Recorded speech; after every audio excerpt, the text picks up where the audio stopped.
مقابلے میں ہمارے جوڑ کے بندے بھیجو۔ ایمان کی طاقت تاریخ لکھتی ہے اور دنیا اسے جنگ بدر کہتی ہے۔ عرب کے تپتے ریگستان میں ایک ایسی رات آئی جس میں ہواؤں نے اپنا رخ بدل لیا۔ مقام بدر پر دو لشکر آمنے سامنے تھے، مگر یہ جنگ کسی زمین کے ٹکڑے کے لیے نہیں بلکہ بقائے اسلام کی تھی۔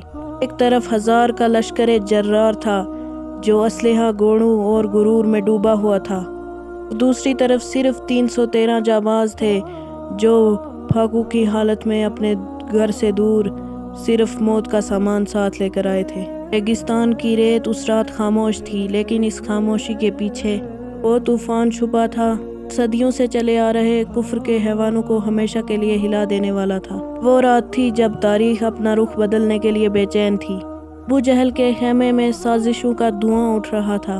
اپنی طاقت کے نشے میں چور اس مٹھی بھر جماعت کو مٹانے کا خواب دیکھ رہا تھا۔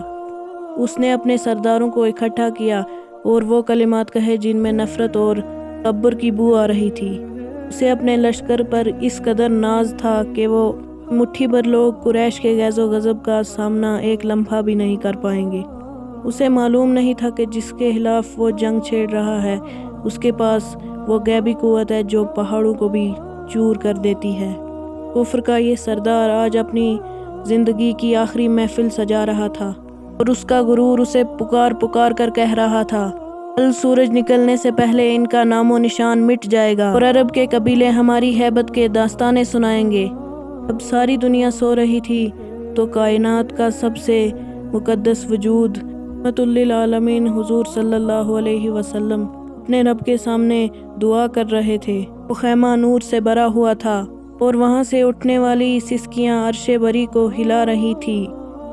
ان کے ہاتھ بلند تھے، در مبارک کندھوں سے ڈھلک رہی تھی، زبان پر وہ طاقت تھی رہتی دنیا میں بے بسی میں طاقت کا سرچشمہ بن گئی۔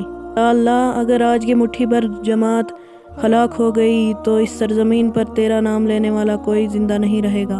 اے اللہ، اپنا وہ وعدہ پورا فرما جو تو نے مجھ سے کیا تھا۔ تو آج زمین پر ایک ایسا معجزہ لانے والی تھی جس کا احساس ابھی تک کسی کو بھی نہیں تھا۔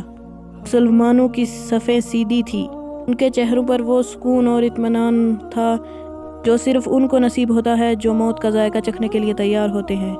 دوسری طرف قریش کا لشکر جرار تھا، ان کی گھوڑوں کی ہنہناہٹ، تلواروں کی جھنکار دور دور تک سنی جا رہی تھی۔ قریش کے سردار اپنے آہنی لباسوں میں